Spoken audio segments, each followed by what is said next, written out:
Assalamualaikum warahmatullahi wabarakatuh. Bismillah walhamdulillah. Wassalatu wassalamu ala sayyidina Rasulillah Muhammadin bin Abdillah wa ala alihi wa sahbihi wa man walah. Wala hawla wala quwata illa billah. Nawaina ta'alluma wa ta'lim wan naf'a wal intifa' wal mudzakarata wat tadhkir wal ifadata wal istifadah wal hatha ala tamassuki bi kitabillahi wa sunnati rasulihi wad du'a ilal huda wad dilala alal khair ibtigha'a wajhillahi wa mardatihi wa qurbihi wa thawabihi minallahi ta'ala. Qala al-musannif rahimahullah wa nafa'ana bihi wa ummikum fid darain amin. Al-faslu tsalits minal hikamil marwiyah an a'immati ahlil bait alaihimus salam. Famin hikamil Imam Ali bin Abi Thalib radhiyallahu anhu qauluhu ihfadhu anni khamsan falau raqibtumul ibila fi talabihinna la andaitumuhunna qabla an tudrikuhunna la yarju abdun illa rabbah wa la yakhafu illa dhanbah wa la yastahyi jahilun an yas'al wa la yastahyi alimun idza su'ila amma la ya'lam ayyagula Allahu a'lam was sabr minal iman bimanzilatir ras minal jasad wala imana liman la sabralah. Fasal yang ketiga dari hikmah-hikmah yang diriwayatkan dari ulama-ulama atau imam-imam ahlul bait alaihimussalam. Di antaranya dari hikmahnya Imam Ali bin Abi Thalib, yang mana beliau berkata, ihfadhu anni khamsan, hafalkan, jagalah dariku 5. Artinya milikilah 5 ini, dapatkan 5 ini. Falau raqibtumul ibila fi talabihinna la andaitumuhunna qabla an tudrikuhun. Jika kalian menaiki onta di dalam mencari 5 ini akan membuat kalian payah capek sebelum kalian mendapatkannya. Artinya keliling kalian akan susah mendapatkannya, walaupun dengan fasilitas yang mudah dan gampang, mobil, pesawat atau semisalnya, kalian akan payah dan capek sebelum mendapatkannya. Pertama, la yarju abdun illa rabbah. Seorang hamba itu jangan pernah berharap kecuali kepada Allah Tuhannya.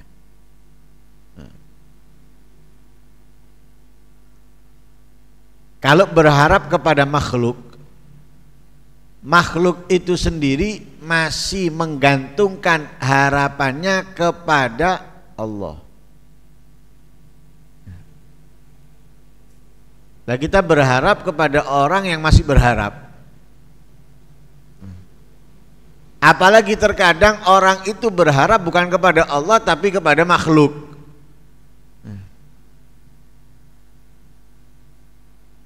Akan hancur hati kita, akan sakit diri kita, karena apa yang kita harapkan dari selain Allah mengecewakan,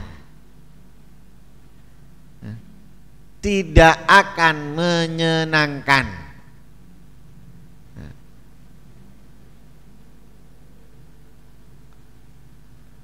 Seorang laki-laki berharap atau seorang suami berharap dari istrinya,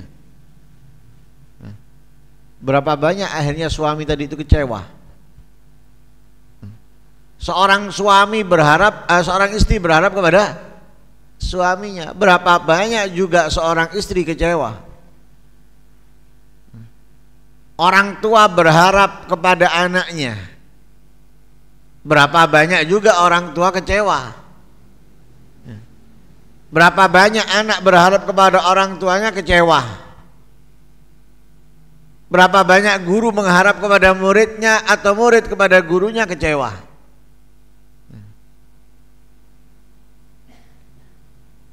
Karena berharap kepada makhluk itu tidaklah memuaskan, bahkan banyaknya mengecewakan. Nah, jadi kalau berharap, ya berharap kepada Allah. Nah, sebagai suami berharap dari istrinya itu dari Allah, bukan dari istrinya. Istri mengharap dari kepada suaminya dari Allah, bukan dari suaminya. Orang tua mengharap kepada anaknya dari Allah, bukan dari anaknya. Dan yang lain sebagainya. Lah kalau seperti itu akan sempurna, nggak akan kecewa. Kenapa? Berharapnya kepada Allah. Kalau menjanjikan sesuatu itu bukan omong kosong, nggak akan mengingkari. Tapi kalau makhluk, janjinya itu banyak meleset. Dari angka 100 bisa turun. Bisa turun 1/4, bisa turun 1/3, bisa turun setengah, bisa turun 2/3 dan yang lain sebagainya. Tapi kalau berharap kepada Allah, enggak. Karena Allah tidak akan mengingkari.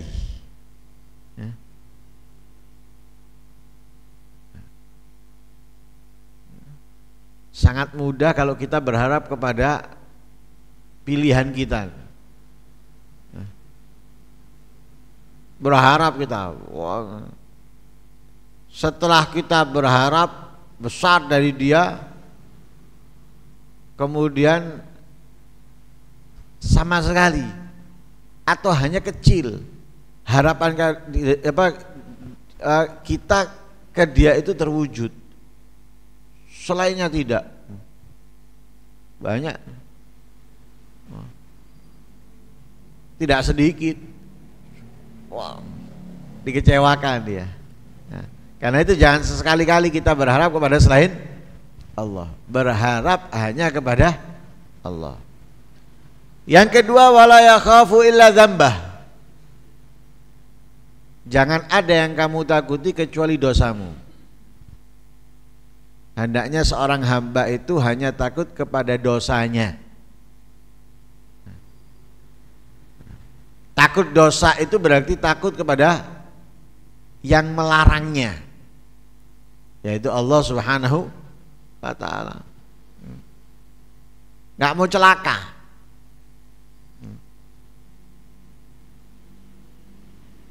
Walaupun tidak ada tulisan bahaya, tapi dia tahu kalau ini berbahaya, dia nggak akan megang. Dia tidak akan bermain dengannya. Lu nggak ada tulisan bahaya, nggak apa-apa, enggak. Kenapa? Dia tahu kalau ini bahaya. Nah, itulah orang yang takut kepada Allah. Walaupun tidak ada yang mengetahui, walaupun tidak ada yang melihat, tahu kalau ini mengundang murkanya Allah yang akan mencelakakan dia nggak akan berani. Dia takut. Kenapa? Takut kepada perbuatan dosa, yaitu takut kepada Allah Subhanahu wa ta'ala.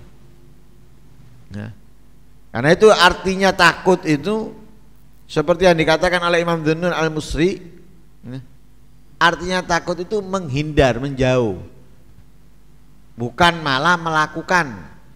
Nah, contohkan kalau kita takut sama singa. Kalau kita takut sama singa, kita akan lari. Nggak mungkin kemudian takut sama singa diparani singanya, dideketi. Nggak takut namanya. Kalau takut dia akan menghindar, dia akan menjauh, lari. Begitu juga seseorang ketika takut dosa, dia akan menghindar dari dosa tersebut. Ya, dia akan menjauh daripada dosa tersebut. Dia tidak berharap kecuali kepada Allah, tidak takut kecuali dosanya. Wala yastahyi jahil an yas'al. Orang yang bodoh hendaknya tidak malu bertanya.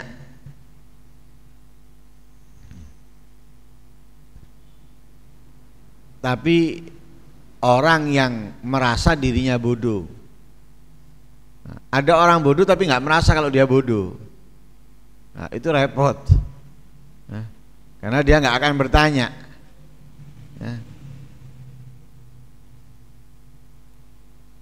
Ada orang bodoh tapi dia merasa kalau dia bodoh. Hendaknya ia tidak malu bertanya. Dia merasa kalau dia nggak ngerti, tapi hendaknya tidak malu bertanya. Jangan seperti orang yang bodoh tapi sok ngerti. Karena di akhir zaman ini banyak orang yang bodoh tapi sok ngerti.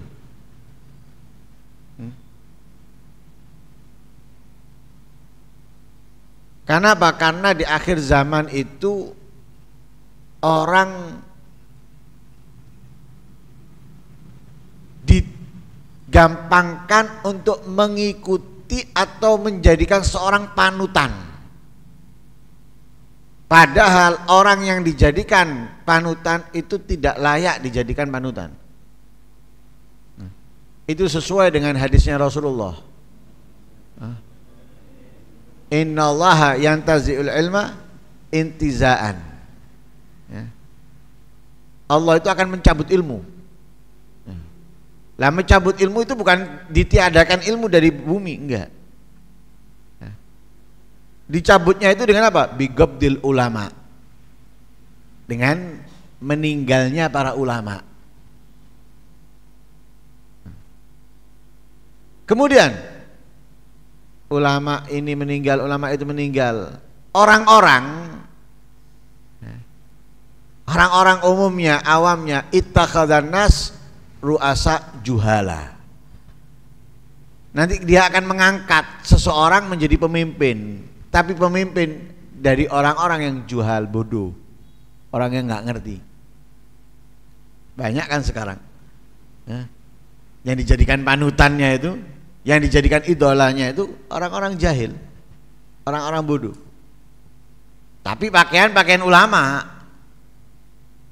pakaiannya seperti ulama, memakai serban, memakai gamis atau sarung takwo, kopiah, kadang juga jas. Yang diangkat oleh mereka adalah juhal, orang-orang bodoh. Kemudian fa'aftau bighairi ilmin, fadallu wa adallu. Nanti kalau ngomong tanpa didasari ilmu, dia tersesat dan menyesatkan. Naudzubillah min dzalik. Lah jangan seperti orang yang sok ngerti. Jadi kalau nggak tahu bertanya, sadari kalau diri kamu ini nggak tahu. Karena orang yang belajar, semakin dia mendalami ilmu, dia akan semakin merasa banyak yang tidak diketahuinya, banyak yang belum diketahuinya. Tapi kalau orang hanya pernah belajar, dia sudah merasa bahwa yang ia miliki sudah banyak. Tapi kalau dia mendalami, dia merasa ternyata masih belum.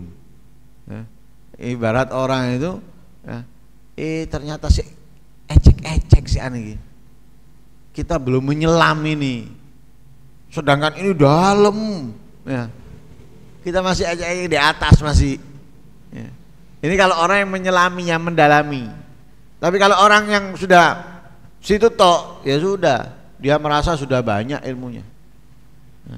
Dia merasa sudah besar, ya, yang diketahuinya. Karena itu kita harus sadar kalau kita ini kalau nggak tahu, jangan sok tahu. Ya. Kemudian kalau nggak tahu, jangan malu bertanya. Ya. Karena bertanya ini akan membukakan kepada kita banyak ilmu. Imam Abdullah bin Abbas pernah ditanya, bima adraktal ilm? Dengan apa kamu bisa mendapatkan banyak ilmu? Nah, karena Imam Abdullah bin Abbas ini habr, ya. Masya Allah ilmunya luar biasa, ya. Juga berkat daripada doanya Rasul, Allahumma faqihu fid din wa alimhu ta'wil. Ya. Ada riwayat Allah mamla jaufahu fahman wa ilma, ya. Didoakan sama Nabi, habr. Tapi ketika ditanya, dengan apa kamu bisa mendapatkan ilmu ini? Dengan apa kamu bisa menguasai ilmu ini? Di antara resepnya, beliau mengatakan apa? Bilisanin saul. Dengan lisan yang terus bertanya, yang banyak bertanya. Nah. Tapi banyak bertanya tersebut ketika sesuai, ya, ketika sesuai. Jangan bertanya yang tidak sesuai. Nah, itu akan menghancurkan diri kita, seperti yang terjadi kepada Bani Israel. Sebab kehancuran mereka itu apa? Ikhtilafuhum ala anbiya'ihim wa kathratu masailihim. Hancurnya Bani Israel itu karena apa? Ya, menentang nabinya.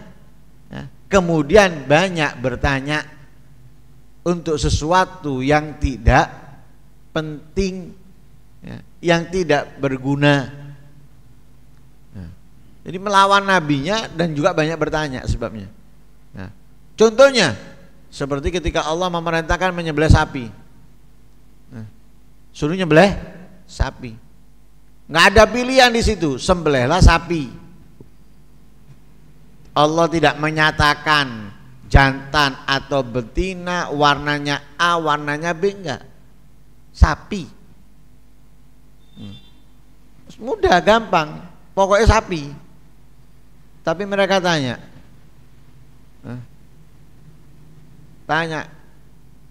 sapinya ini sudah pernah melahirkan atau belum? Jantan atau betina? Nanti tanya lagi warnanya apa? Loh, karena ini akhirnya dipersulit. Pertanyaannya nggak dibutuhkan, pertanyaannya nggak perlu. Yang diperintahkan nyembelih sapi, ya sapi. Tapi tanya warna, jenis kelaminnya dan yang lain sebagainya. Akhirnya hancurnya mereka dengan sebab seperti itu. Karena itu dalam ayat yang lain Allah mengatakan la tas'alu an asya'a in tubdalakum tasukum. Jangan kalian bertanya tentang sesuatu in tubdalakum tasukum. Jika nanti kalian diberi jawaban justru akan membuat kalian apa? Susah. Nah, membuat kalian melakukan kejahatan, keburukan. Jangan sudah. Nah, tanyanya itu yang sesuai, yang memang perlu dan penting. Adapun tanya yang sesuai, boleh kita bertanya. Bahkan banyak bertanya bagus. Kenapa? Sesuai. Nah, dengan itu Imam Ibnu Abbas mendapatkan ilmu. Nah, Imam Sufyan Ats-Tsauri itu kalau datang ke satu kota atau netep di satu kota, orang di kota itu adem ayem, nggak ada yang tanya, atau sedikit yang bertanya, langsung pergi, nggak mau tinggal di kota itu. Bahkan beliau mengatakan apa? Bal hadza balad yamutu fil ilm. Ini kota tempatnya ilmu yang mati. Ya, ilmu mati sudah di kota ini. tinggalkan, nggak mau.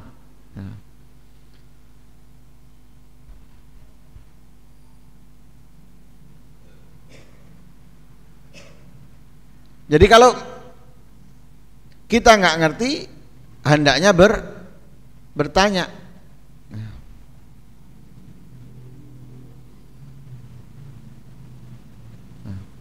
Nah, karena itulah yastahi jahil an yas'al. Hendaknya orang yang bodoh atau orang yang nggak ngerti tidak malu bertanya. Yang keempat, wala yastahi alim idza su'ila amma la ya'lam ayyagula Allahu a'lam. Orang yang alim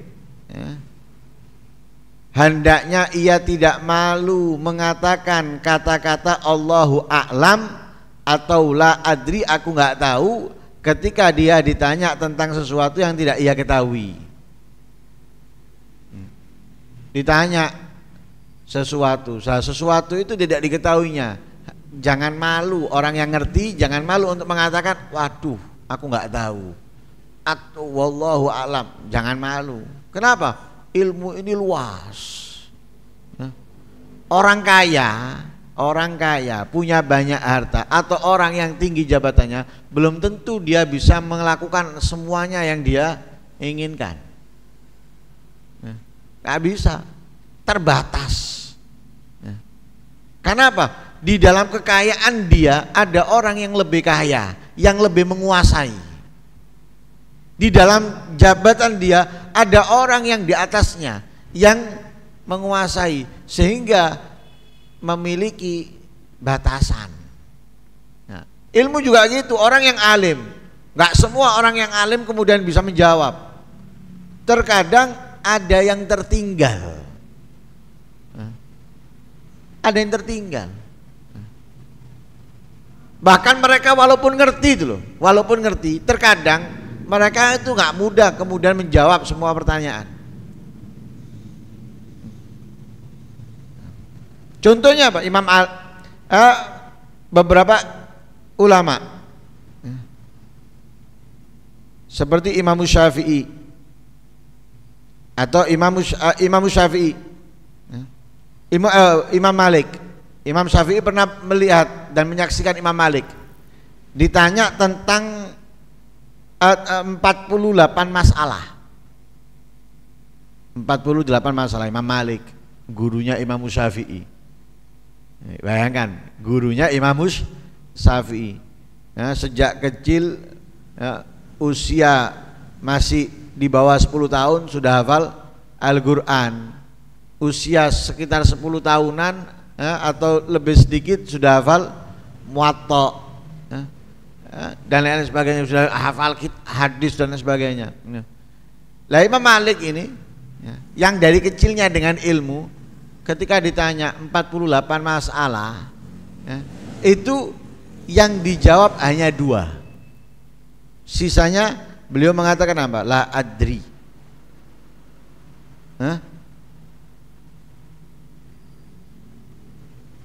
Yang tidak dijawab 32. Yang tidak dijawab 32. Sisanya dijawab apa? La adri.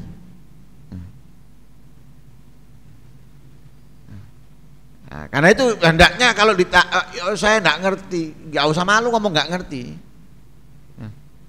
Kenapa? Kalau dia asal jawab bahaya.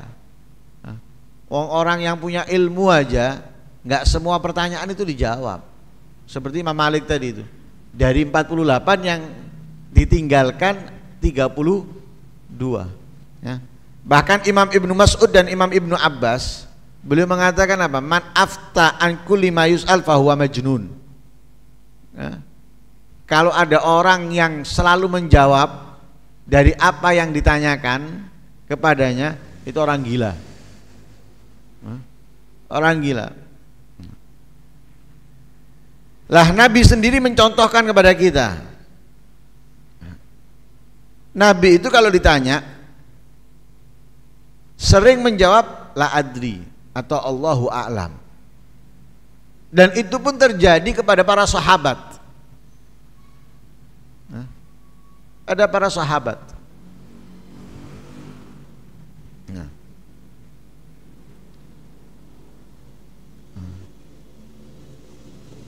Di antaranya ketika Nabi ditanya oleh malaikat Jibril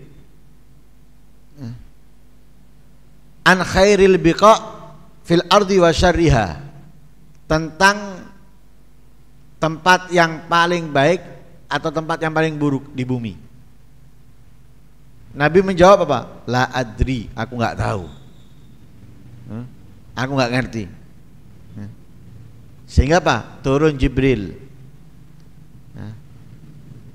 Bertanya, dijawab la adri, sehingga Allah mengajarkan kepada Nabi SAW anna khairal biqa al masajid wa syarraha al aswaq. Sampai turun wahyu dari Allah kepada Jibril untuk disampaikan kepada Nabi Muhammad SAW. Menjawab nggak, la adri, aku nggak tahu, atau Allahu a'lam.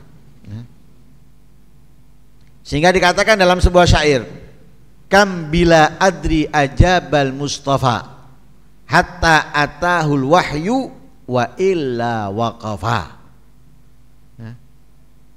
Kam ajaba, bila adri al Mustafa, berapa kali atau berapa banyak Nabi Muhammad menjawab dengan kata-kata la adri, aku nggak ngerti.